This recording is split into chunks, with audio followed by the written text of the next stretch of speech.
I'm Gabby. And I'm Shanna. And we're 27 Travels. And this video, we're coming at you from Nara!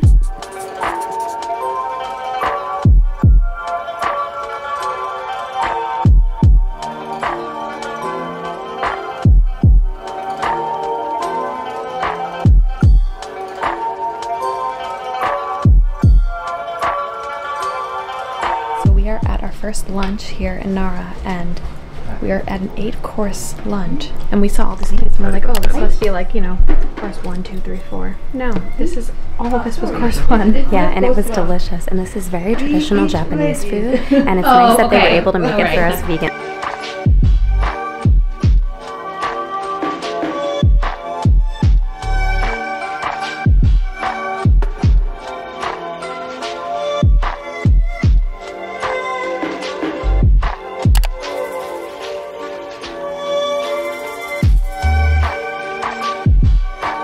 In Japan, most of 100% of temples or all kinds of house buildings made of wood.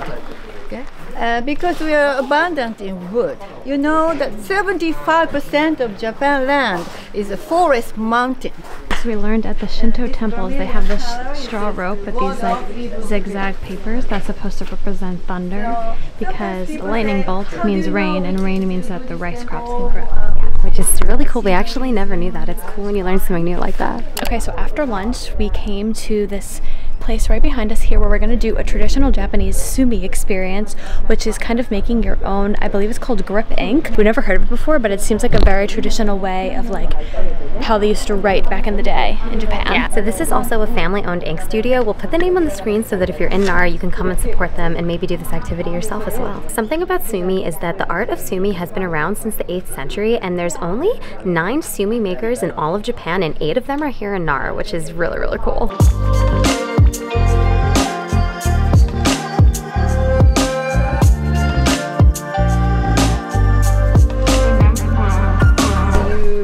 This sumi ですね。海外だったらインクスティックとかチャイニーズインクとかインディアンインクとか言われたりするんですけど、インクとか言われたりするんですけど、日本だとこれのことをスミって言います。We call it sumi. で、これ中身何か、これ何か分かる方っておられますか？ Do you know what's made from? This is sumi to write the letters on the washi Japanese paper.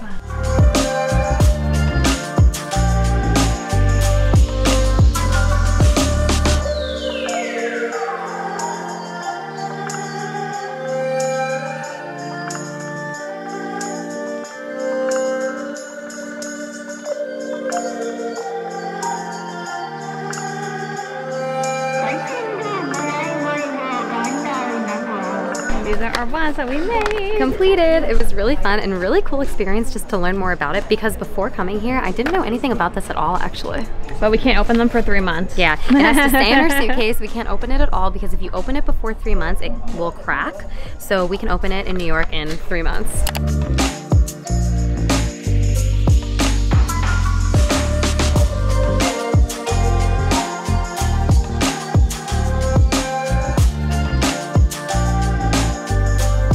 Next stop is Mount Wakakusa, which is this beautiful mountain in Nara, and as you can see like the whole city behind us, and there's literally wild deer everywhere. Like there's literally one right there. I want to pet one so bad. I want them to come up. They're all behind you too.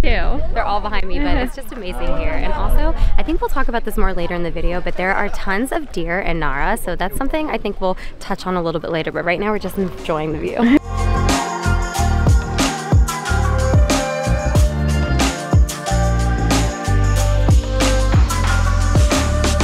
Good morning. Good morning. So it's the second day in Nara today, and today we are doing a bunch of fun things. So we're gonna go to the famous like Nara Park, which is where you can feed the deer. Although the deer are wild here. I don't know if we said that earlier in the video, because yesterday we basically got off the bullet train and then like just hopped right into our itinerary, because we are being hosted here by the Nara Tourism Board. So we just had to like jump on to the trip basically essentially right when we get off the train. Yeah, we also like took the bullet train and then had to switch trains, but just missed our train by like a minute. Trains come extremely on time here, so that kind of made us in a little bit more of a rush for the rest of the day, but we're so happy to be here. Yeah, there's so many wild deer here. I think there's over like 1,300 wild deer, some crazy thing like that. And like the Japanese people used to see and still see the deer as sacred, so they just are like roaming around all over the city. It's so cool. Which is, yeah, really cool. I mean, if you saw yesterday, like, well, while we were on the mountain, those were just wild deer just like roaming around and stuff. Yeah. So that was like really cool. But that's not even like the area that people really go to go see a lot of deer, so we're actually going to do that today.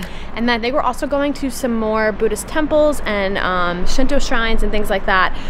We did do some of that yesterday as well, but I think I filmed it, but some of the Buddhist temples, they say no photography in there, but the one we went to yesterday was super cool. There was like amazing artwork from like the 700s. Yeah, like it was actually incredible once you got in there, so I highly recommend doing that, even though yes, we can't really show you because we couldn't take any photo or video on the inside, so we just like enjoyed it. But anyway, so we're gonna do that today, and then I don't remember what else is on our itinerary, but I think it should be fun because yesterday was really, really fun, and we are loving it here. The weather is beautiful. It's just, this hotel is also really, really cool. I think here, you could film me and I'll just like explain it.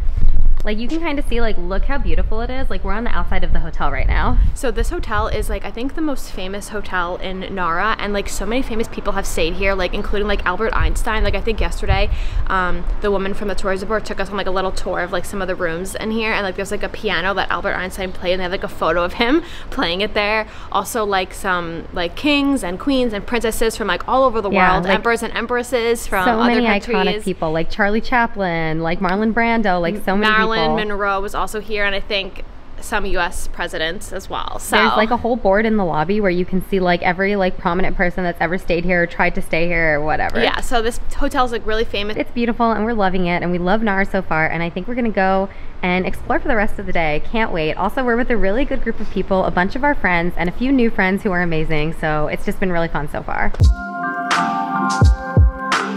Okay, so I think we made it to the Nara Park area, and literally just surrounding us, it's just, yeah, I don't know if you can see them on the camera because this is a pretty wide lens, but they're literally just all around. But like they're all like on the they're literally everywhere. On the sides, everywhere you can imagine, they're everywhere. It's crazy amazing.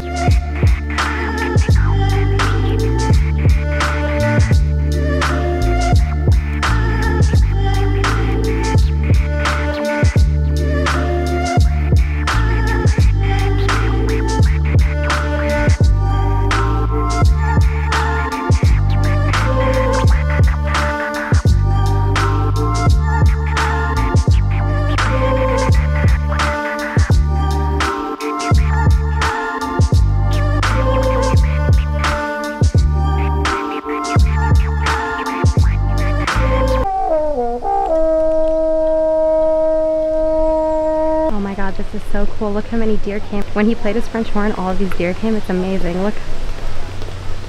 Turn around, Shanna, go look at it. Wow. Incredible. Oh my god. You can hear because it's a little windy, but we just finished at the park, and the deer here were so cool. So amazing. God. It was absolutely such an incredible experience. Like this man blew like a French horn, and then like there was no deer around, and then slowly they started trickling in, and I then definitely it was got just, videos like, of it. It was so suddenly cool. a line of deer, like a line of like 30 deer coming. It was crazy. But we actually learned that there's like really cool mythology that has to do with the deer. So there was this like ruling family at the time, and they had a vision of like this ruler coming in on like a white deer. So ever since then, which was around the 16th century, I think she said, the deer have been sacred here in Nara. So you can't kill the deer. And even at one point, there was a death penalty if you were to kill a deer here in Nara, which is crazy. Yeah, and also the deer are still sacred here in Nara today. So they're only every year the male need to get their antlers cut off by like a priest, because like only a priest can do it because they're still considered sacred animals. So that's really, really cool. So cool.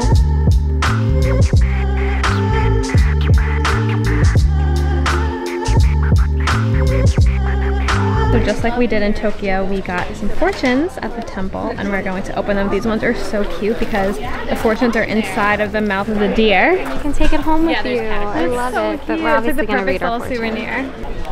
Mine says good, same thing, good fortune in the end. So we got the same one. Yeah, again. Yeah, I'm gonna keep getting the same fortune. I feel like it's fate because we keep picking from different areas. Yeah. It's so funny to me.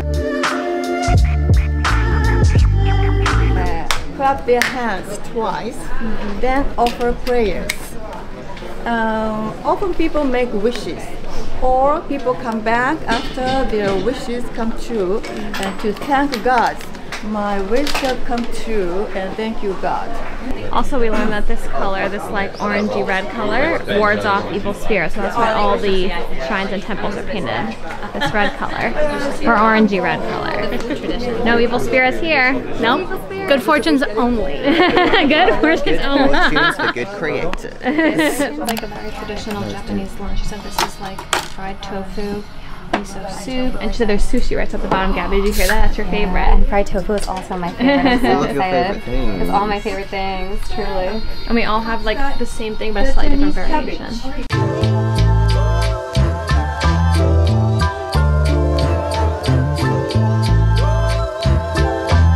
Stop is this little sweet shop, and it's actually the oldest sugar maker in all of Japan, which is crazy. So we're gonna go inside. I think they said we can try some of the traditional snacks, so we're gonna go do that too.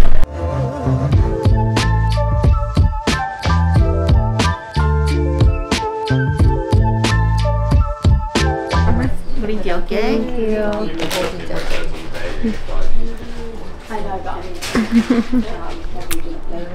That's yummy. It's the most amazing thing. Yeah, this is They like took it really seriously when I took the milk out, and I'm really so happy about it. So this is Japanese shaved ice, which I think it's like a traditional like snack or dessert. We've had something similar in Hawaii before, but we've never had it in Japan. Obviously. Similar but different. But obviously, you know, Hawaii, there's a lot of Japanese roots actually, Yeah. so I'm guessing it comes from that.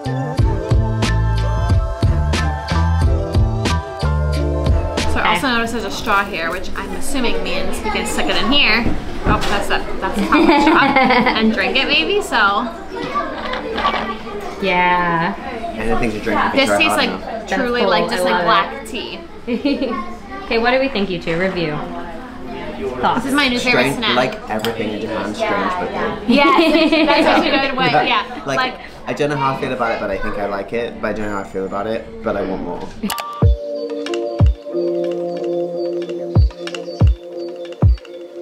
Oldest wooden structures in the world. Wow. Okay. The height is 50 meters. 50 meters.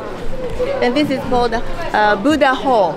It houses the huge giant Buddha inside. Okay, so our next stop for the day is the Todaji Temple, which is what we found out just now. It is the largest wooden structure in the entire world. That building right behind us. It is so massive. And it's also one of the oldest wooden structures in the world as well.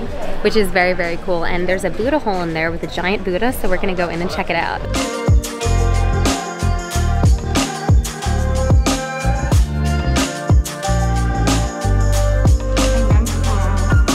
Buddha was built by the emperor in the 8th century, praying for the peaceful of the world in Japan. This Buddha is so big. He's literally like,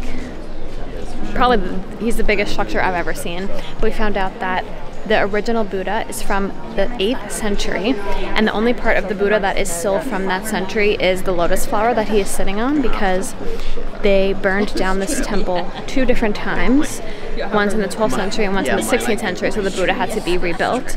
And this big Buddha is one of the biggest Buddhas in Japan.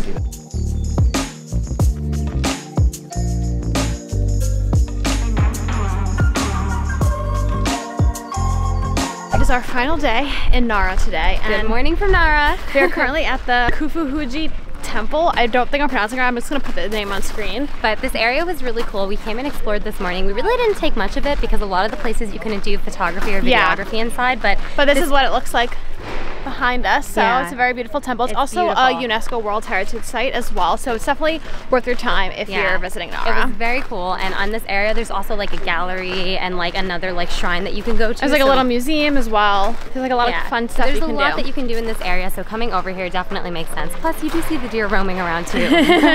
But this is going to be the end of our Nara video, because right now we are actually walking to the train station and we're heading to another part of Japan, and we're so excited. So this is going to be the end of this video, but hopefully you guys enjoyed our Nara video. I feel like this was like a city where we felt like it literally, what was in our heads is like what we came to see. I feel like when you think of Japan, you think of Nara. Tokyo felt like a little mini, well not a mini, a bigger.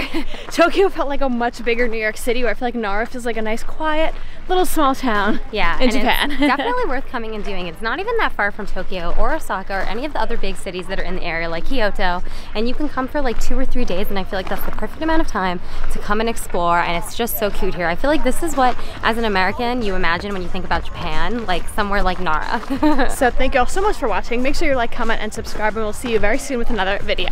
Bye!